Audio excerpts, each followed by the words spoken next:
Якутяне посетили места боевой славы Тверской области. В годы Великой Отечественной там шли ожесточенные бои. Якутяне, солдаты в составе Красной Армии мужественно защищали эти земли от фашистов.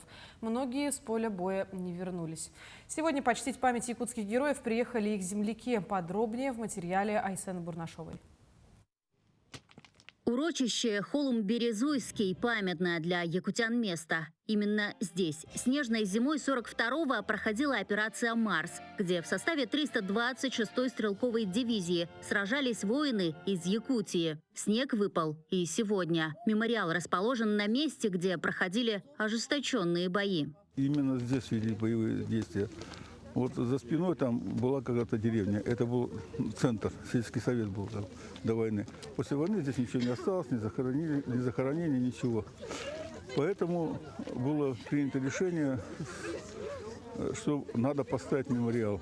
Памятник появился 4 года назад. На мемориале 7 каменных плит. На первой надпись. Здесь в 42 году ушли в вечность защитники Родины, воины-якутяне. На остальных плитах высечены имена 120 погибших. Это наша общая историческая память. Это та сила, которая цементирует нас, превращая в монолит, превращая в единую нацию со своими традициями, со своими нравственными устоями и ценностями. Еще одно памятное место – Ржевский мемориал советскому солдату. 25-метровый памятник – ровесник мемориала из урочища Холм-Березуйский. Его тоже возвели в 2020-м. Память о красноармейцах, которые в 42-43 годах стояли насмерть, но удержали немецкую группу армий «Центр», будет жить вечно. Третий значимый для якутян памятник в Тверской области расположен у деревни Филькино в 17 километрах от Ржева. Его открыли в начале 90-х. Автор памятника – уроженец Намцев Михаил Романович Петухов. В 2020 году Намский УЛУС совместно с Ржевским районом провел на мемориале реконструкцию. В следующем году планирует вновь.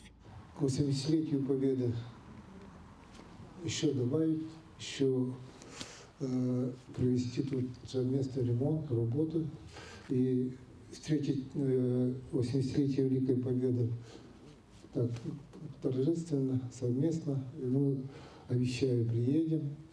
Делегация района приедет. Всего на мраморных плитах памятника высечены имена 1174 якутских бойцов. Работы по восстановлению продолжаются. В этом году нашли более 20 фамилий солдат. Это значит, что родственники без вести пропавших красноармейцев все еще смогут найти своих героев. Я очень благодарна судьбе, что я тут стою.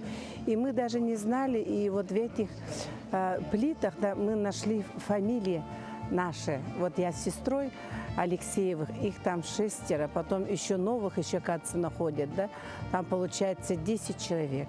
Возможно, из них, кто-то из них наш родственник, наш дедушка или там двоюродный дядя. Айсена Бурнашова, Виктор Олесов, Тверская область.